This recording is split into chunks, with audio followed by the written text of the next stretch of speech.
Hello students. So for today the topic we have it is normality. Okay. So its definition is we say so it is defined as the number of gram equivalent of a solute present in 1 liter volume of solution. Okay. So this is the definition you can say. So now by the definition if we say the formula we have so this formula number of gram equivalent of solute. Remember that B which I put it here it is giving indication that it is for solute. Okay. And volume in liter for the solution. Now how can we find the gram equivalent? So we have the formula given mass of substance and its equivalent weight. It will be called gram equivalent. Okay. So we are putting this formula here. So you can say normality now we have given mass of solute by equivalent weight of solute and multiply by volume of solution in liters here. Okay. Now equivalent weight, how can we find it? So we have formula it is equivalent weight is equal to molar mass of the substance and divide by n factor.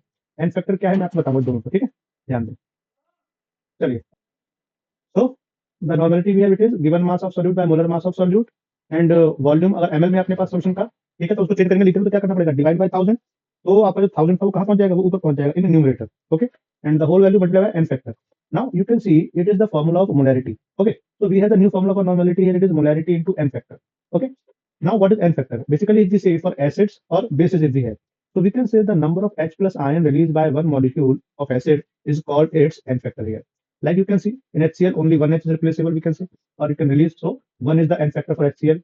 In H2SO4, there are two H plus ion can release by the one molecule of H2SO4. So there is two N factor and H3PO4. So its N factor will be 3. For same basis, we have it is sodium hydroxide. So one OH, so one is the N factor. Then barium hydroxide we have, so it is two OH. So there's two N factor we have, and aluminum hydroxide has three N factor. Okay. But if we say N factor for a salt, if we say N factor of a salt. So we can say total positive or total negative charge present there. Take a look here. Like if we say N, NaCl. Okay. So here we can say N factor will be 1 because total positive charge is 1. We can say minus charge is also the total positive or total negative. को ये लेना है आपको दोनों लेने ठीक है like we can say BaCl2 so it is plus 2 charge we know positive so इसके लिए 2 हो जाएगा आपका N factor ठीक है like Fe2 then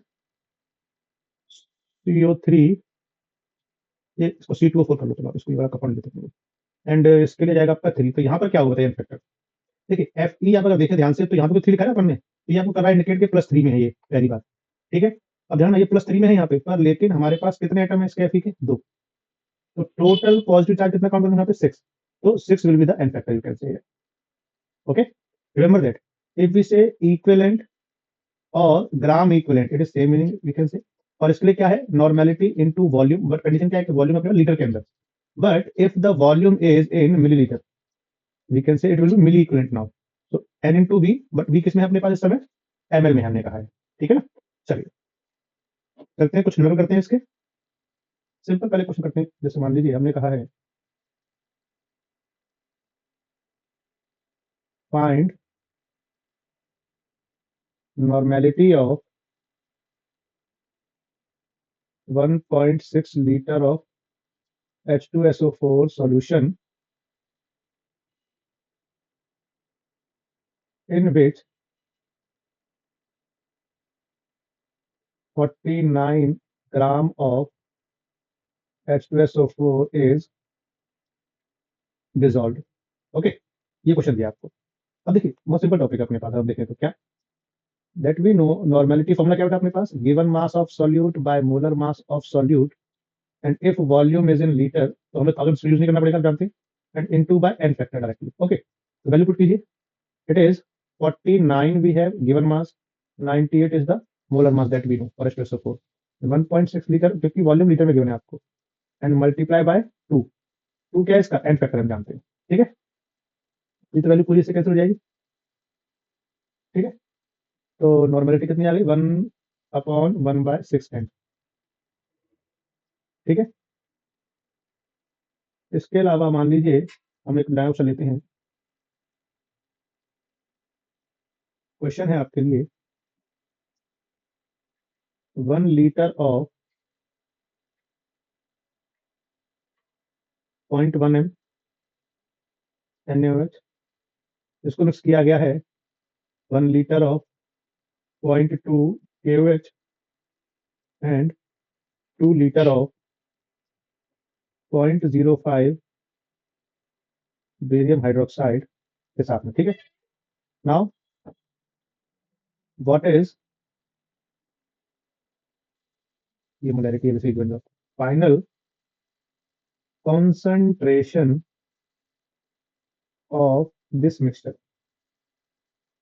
देखिए टॉपिक अगर आपको याद हो तो हमने आपको जब मोलैरिटी को हम सिखाया था तो वहां पर बताया था कि मिक्सिंग जब करते हैं आप लोग, ठीक है ना, 2 या 3 तरह के अपने जितने भी मिल जाते हैं, तो हम कहते थे N1V1, वहां पर मोलैरिटी था तो वो M1V1 था एक्चुअली। और यहाँ पर हम क्या जाएगा, नॉर्मेलिटी हम निकालना चाह रहे हैं मान लो,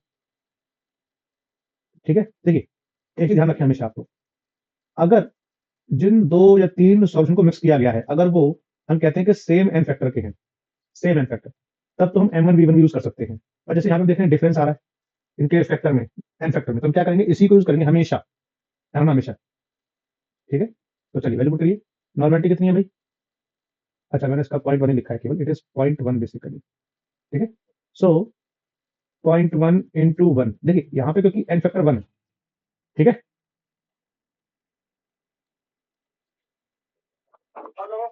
हाँ बोलो। पापा से बात हुई? नहीं पापा फोन घर पे छोड़ गए, लेके नहीं गए हैं। फोन घर पे ही छोड़ गए हैं, वो लेके नहीं गए। नहीं अभी नहीं आए, वो काम पे चले गए होंगे शायद, आ जाएंगे, चलो कोई नहीं। तुम कहाँ पहुंचे? चलो ठीक है, ओके ओके। तो पॉइंट 1 एम तो मोलैरिटी हो गई इसकी, एन फैक्टर 1 हो गया, और वॉल्यूम कितना है इसका, 1 लीटर, प्लस सेम एज ये तो इसकी मोलैरिटी देखिए KOH क्या दिख रही है, एन फैक्टर इसके लिए बनाने वाला है आप जानते हैं, और वॉल्यूम इसका भी 1 है, ठीक है, प्लस अब ये मोलैरिटी कितनी है देखिए 0.05, और इसका कितना है एन फैक्टर 2, देखिए BaOH ट्वाइस है ना। अब N4 और V4 क्या होगा बताइए, देखिए आई टोल्ड यू ना कि हमने क्या किया, इन तीनों को जो मिक्स किया है, तो जो फाइनल वॉल्यूम आएगा वो तो इन तीनों को मिक्स करके जो वॉल्यूम बन रहा है वही आ जाएगा, तो इट इज 4, ओके। तो 4 N4 में कितना जाएगा, देखिए यहाँ से हो जाएगा पॉइंट 1, यहाँ से हो जाएगा पॉइंट 2, और यहाँ आ जाएगा आपका पॉइंट 1, ठीक है। It will be point 4, N4 हो जाएगा आपका पॉइंट 4/4, ठीक है। तो we can say it is point 1 normality हो जाएगी यहाँ पे आपकी, ठीक है। तो ये हमारे पास आ गया फाइनल नॉर्मेलिटी, ठीक है। क्वेश्चन है आपके लिए यहाँ पर एक नया, that 86% weight by weight H2SO4 having density 1.787 gram per ml, what volume of the acid has to be used to make 1 liter of 0.4 N H2SO4। देखिए सबसे पहले क्वेश्चन को समझना जरूरी है, ये नहीं कि क्वेश्चन पढ़ा करना शुरू कर दिया, नहीं पहले तो समझे टॉपिक में क्या गिवन है, क्या आपको दिया गया है और क्या निकालना है। तो first of all we can see percentage of solute given है बेटा, आपको देखिए आपको डेंसिटी दिया गया है वहां पे सॉल्यूशन का डेफिनेटली, ठीक है। और फिर क्या पूछा गया है कि what volume of the acid has to be used to make 1 litre of this solution having the normality 0.4 N H2SO4। असल में इसमें क्या कहना चाह रहा है, ये होता क्या है कि कह रहा है पहले कि हमारे पास कोई एक H2SO4 का सॉल्यूशन है, और उसमें हमें परसेंटेज ऑफ सॉल्यूट दिया गया, डेंसिटी दिया गया है।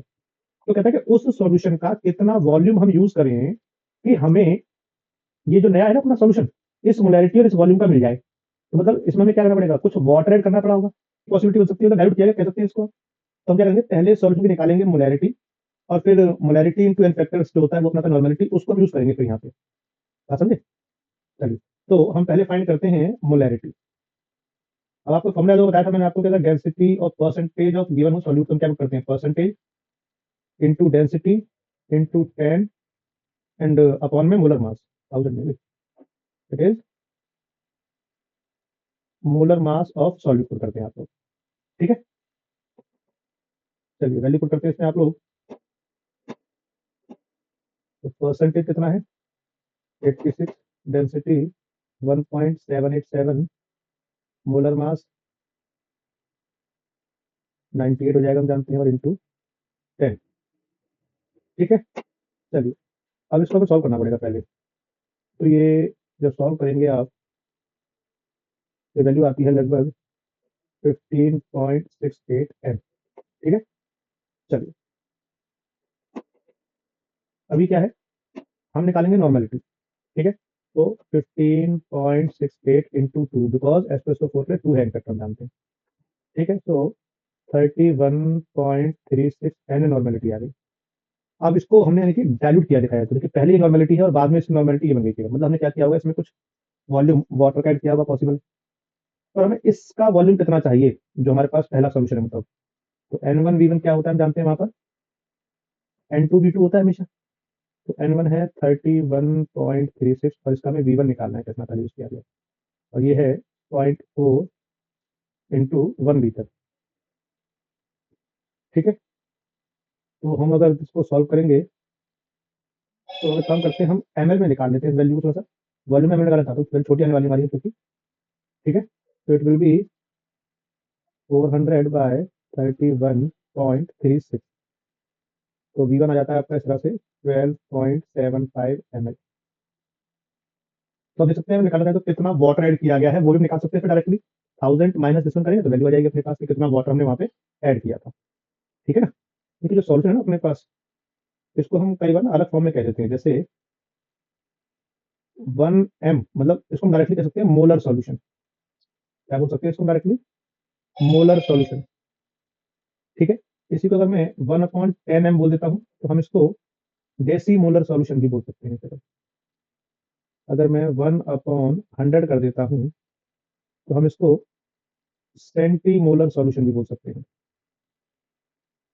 और अगर मैं 1/2 पुट कर दूंगा तो हम इसको सेमी मोलर सॉल्यूशन भी बोल सकते हैं। मतलब सिंपल टर्म है, डायरेक्टली कहेगा ना आपको वहां पे लिख के नहीं देता है वो, तो भाई 1/10 है या 1/100 नहीं, वो लिख देगा सेंटी मोलर सॉल्यूशन। ठीक है ना, या सेमी मोलर सॉल्यूशन, समझ आना आपको इससे। ठीक है, जो अपना टर्म था ना फॉर्मेलिटी, बेसिकली जो फॉर्मेलिटी है वो टर्म केवल यूज करते हैं for ionic substance. Formula same as molarity, फिर से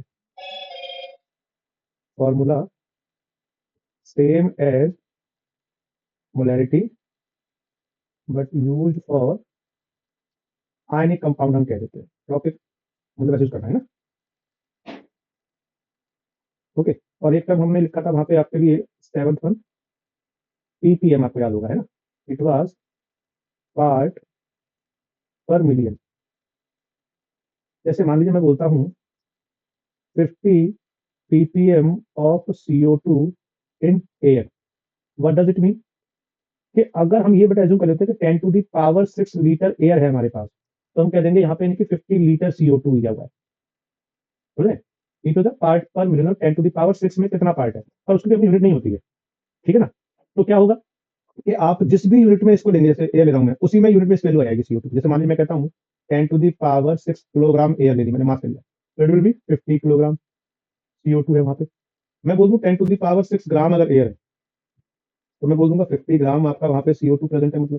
मतलब अपनी कोई यूनिट नहीं है इसकी, जिस भी यूनिट में हम एयर को ले लेंगे उसी वैल्यू यूनिट में क्या आएगा आपका CO2 लिखेंगे, बस इस वैल्यू के साथ में। ठीक है ना, ये थोड़ा कॉन्सेप्ट है अपने पास। ऐसे आप जानते हैं पार्ट पर बिलियन भी हो सकता है, देख लेता हूँ, पार्ट पर बिलियन बहुत कम मिलता है वैसे वो, पर हम लिख सकते हैं। तो वो जाएगा 10⁻⁹ मतलब 9, तो 6 है तो 9 हो जाएगा बस। जो पीपीएम है या पीपीबी है, बेसिकली इसको यूज करते हैं to find out the pollution mainly, you can say, मतलब जहाँ पर ना सॉल्यूट की वैल्यू बहुत छोटी कह रहे हैं तो आप, ठीक है ना, वहां हम यूज कर सकते हैं इसको। ठीक है, चलिए टॉपिक आज का डिस्कस करते हैं। बाकी अभी मैं क्या करूंगा ना, एक नेक्स्ट वीडियो में हम हर तरह के ना कॉन्सेंट्रेशन बेस्ड न्यूमेरिकल है, लगभग 20 क्वेश्चन है, एक सेट है पूरा मेरे पास, मैं उसको डिस्कस करूंगा, तो आप उसको भी देखिएगा, आपको न्यूमेरिकल का मतलब काफी क्वेश्चन आएगा अच्छे से, आप काफी हेल्प हो जाएगी उससे। और इस वीडियो को भी शेयर सब्सक्राइब लाइक करें फटाफट से आप लोग, ताकि आप लोगों को जो आगे वीडियो आएगा अच्छे से जल्दी से मिल सके और आप और भी टॉपिक को अच्छे से समझ सके। अगर कोई डाउट है किसी का तो आप मुझे कर सकते हैं कमेंट और बता सकते हैं। ठीक है, चलिए ओके, बाय।